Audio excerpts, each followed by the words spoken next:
Although this virus may be very real, the panic that is being created is completely unwarranted. Crashing the market, frightening the citizens, and stressing out the population, all because a bunch of sadistic assholes want Trump out of office before he exposes their crimes. Somehow, they even managed to create a shortage on toilet paper products when there's not even one intestinal symptom to this virus. The media and the Democrats are playing us like a bunch of puppets, and all this is doing is revealing people's greed, pettiness, and selfishness. Meanwhile, while you wealthy liberal do-gooders smile as our economy falls, and the events around the country shut down, the people that you claim to care about no longer get tips at work. They no longer get customers in their small businesses, and are no longer able to pay their rent. I remember how the last pandemic went down, and Obama was a failure compared to how the president has handled this. No matter how you spin it, Trump was on top of this as well as anybody could have been. He took control of a black swan that nobody ever expected. It is damn well obvious that if Trump could walk on water, you snowflake traders would just say he couldn't swim. Whether you like him or hate him, you think this would be the time to drop the political charade and be part of the solution instead. Every Democrat politician and mainstream media source referred to this virus as the Wuhan or the China virus, and the internet is filled with examples. Yet you self-righteous media monkeys virtue signal us and call us racist. You have quite literally started getting your talking points from the Chinese Communist government-run media. You have to ask yourself, how and when did China get so much power over our country? However, none of this even compares to the actions of the drunk babbling harpy and their liberal sycophants.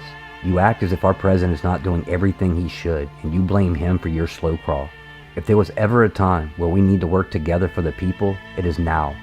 The bill that goes to Senate should be fast, to the point, and clean. And somehow you think it's okay to add things like abortion funding into this bill, something that you know conservatives cannot be more against? This is political extortion and just another example of how little people matter to you. This means one of two things.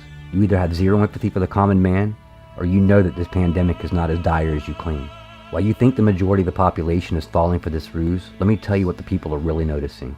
We notice that the media is completely dishonest, creating panic when our leader is trying to create calmness. We see how the media is more focused on political semantics and disrespecting our president than they actually care about the threat.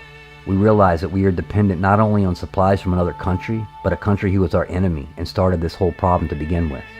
We realize that our economy is too easily influenced by a few wealthy people, and we have a Federal Reserve System that does not care about uncontrollable circumstance. We see that the elite will happily watch us suffer for their needs, knowing that their financially secure situation can ride this pandemic out. We are becoming aware that colleges can be done from home, and the expenses associated with higher education can be reduced to necessity without other needed costs. But most importantly, we realize how much we rely on others to survive it all. My friends, the truth lies in the reality that you see and hear in your daily routine.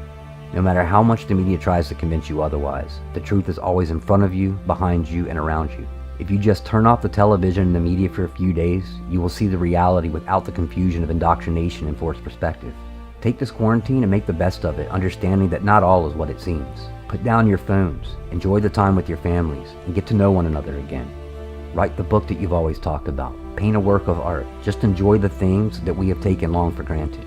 These were the things that God wanted us to focus on anyways.